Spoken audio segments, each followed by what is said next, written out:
Video में हम बात करने वाले हैं वाइटल अल्ट्रेशन। इसका मतलब है कि वाइटल जब अल्ट्रेशन होता है उसमें अबनॉर्मलिटी होती है तो क्या शो होता है।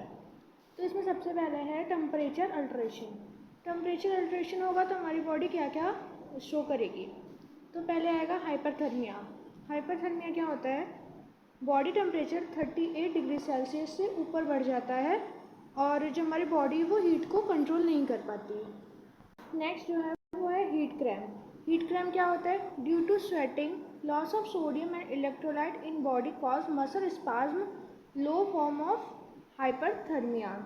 इसका मतलब क्या है कि जब स्वेटिंग होती है तो बहुत ज़्यादा सोडियम और इलेक्ट्रोलाइट हमारी बॉडी से निकल जाता है जिसकी वजह से मसल स्पाज्म हो जाता है। मसल स्पाज्म का मतलब मांसपेशियों में दर्द और ऐंठन होने लगती है। ये हाइपरथर्मिया का सबसे लोवेस्ट फॉर्म होता है। फिर आता है हीट एग्जॉशन।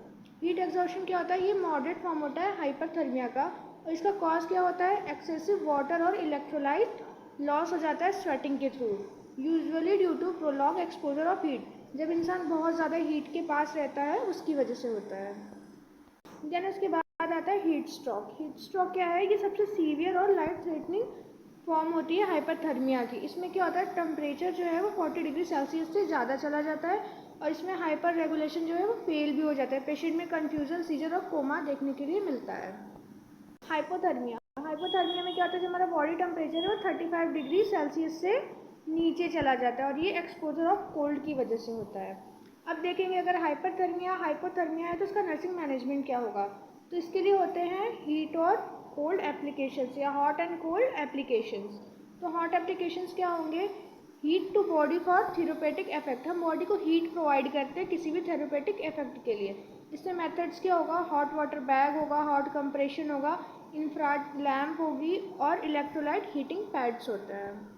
इनका पर्पस क्या होता है, तो पर्पस होता है पेन को रिलीव कराना, मसल स्पाज्म और स्टिफनेस को रोकना, इम्प्रूव करते हैं हमारी बॉडी के अंदर ब्लड सर्कुलेशन और जॉइंट पेन को भी कंट्रोल करते हैं। अब कोल्ड एप्लीकेशंस, ये क्या करते हैं, ये रिड्यूस करते हैं पेन और स्वेलिंग को और वेजो कॉन्ट्रिक्शन करा देते हैं।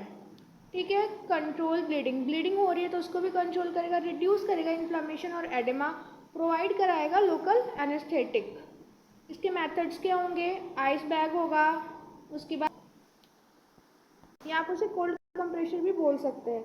फिर कोल्ड स्पंज बाथ होती है और कोल्ड पैक्स होते हैं और कूलिंग ब्लैंकेट्स होते हैं। अब उसकी एक और अल्टरेशन हो सकती है फीवर। फीवर को हम क्या बोलते हैं, मेडिकल टर्म में पायरेक्सिया बोलते हैं। अगर इसकी डेफिनेशन लिखे तो क्या होगा कि 37.5 डिग्री सेल्सियस से बॉडी टेम्परेचर ऊपर चली जाएगी, एबनॉर्मल राइज हो जाएगी बॉडी टेम्परेचर। इसके कॉज क्या होते हैं, इन्फेक्शन होगा। इन्फेक्शन में क्या बैक्टीरियल हो सकता है, वायरल और फंगल पैरासिटिक इन्फेक्शंस भी हो सकते हैं। कभी कभी क्या होता है कि हमारी बॉडी में फीवर होता है इन्फ्लामेटरी कंडीशंस की वजह से, जैसे अर्थराइटिस और ऑटो इम्यून सिस्टम की वजह से।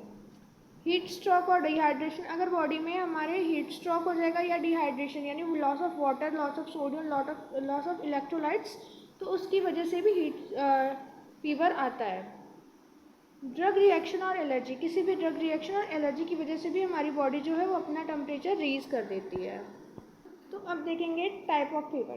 तो टाइप ऑफ फीवर कितने होते हैं, तो इसमें सबसे पहले आएगा कंटिन्यूअस फीवर। कंटिन्यूअस फीवर में क्या होगा कि जो टेम्परेचर है वो एवं ही रहेगा, जितना था उतना ही रहेगा, कभी कदार थोड़ा बहुत फ्लक्चुएट करता, नहीं तो फीवर रहेगा ही रहेगा। इसमें कहाँ होता है, ये टाइफाइड में होता है। फिर आता है रेमिटेंट फीवर। रेमिटेंट फीवर में क्या होगा, जो हमारा टेम्परेचर है वो फ्लक्चुएट होता है, वाइडली फ्लक्चुएट होगा और कभी भी वो नॉर्मल टेम्परेचर पे नहीं आएगा। इसका एग्जांपल क्या होगा, इंडोकार्डाइटिस। नेक्स्ट जो है वो है टाइप ऑफ फीवर में इंटरमिटेंट फीवर। इंटरमिटेंट फीवर क्या होती है, temperature rise and falls with normal period in between. यानी कि इसमें क्या होगा कि टेम्परेचर जो है वो राइज होगा, फिर फॉल होगा और कभी कभी वो नॉर्मल कंडीशन पे भी आ जाता है। ये किस में होता है, मलेरिया में देखने के लिए मिलता है। फिर आता है रिलैप्सिंग फीवर। रिलैप्सिंग फीवर में क्या होगा, fever return after normal period of few days. इसमें क्या होगा कि फीवर जो है कुछ कुछ दिन पे आता रहेगा, ऐसा नहीं कि वो नॉर्मल रहेगा ही रहेगा, या थोड़े दिन के लिए फीवर आएगा फिर चला जाएगा, जैसे 2-4 दिन के लिए आया फिर 2-4 दिन नहीं आएगा, फिर 2-4 दिन बाद आएगा।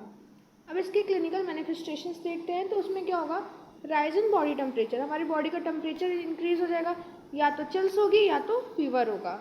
स्वेटिंग होती है, हेडेक होता है और बॉडी एक होता है।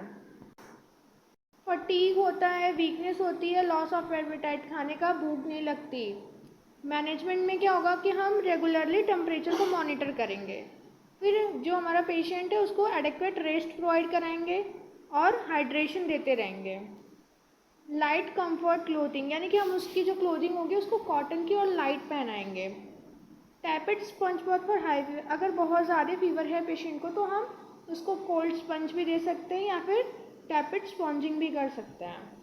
एंटीपायरेटिक पैरासीटामॉल, आइब्रुफेन, इसमें क्या होगा कि हम उनको मेडिकेशंस देते हैं, एंटीपायरेटिक्स जैसे पैरासीटामॉल और आइब्रुफेन देते हैं। Thank you for watching my video, comment for next topic.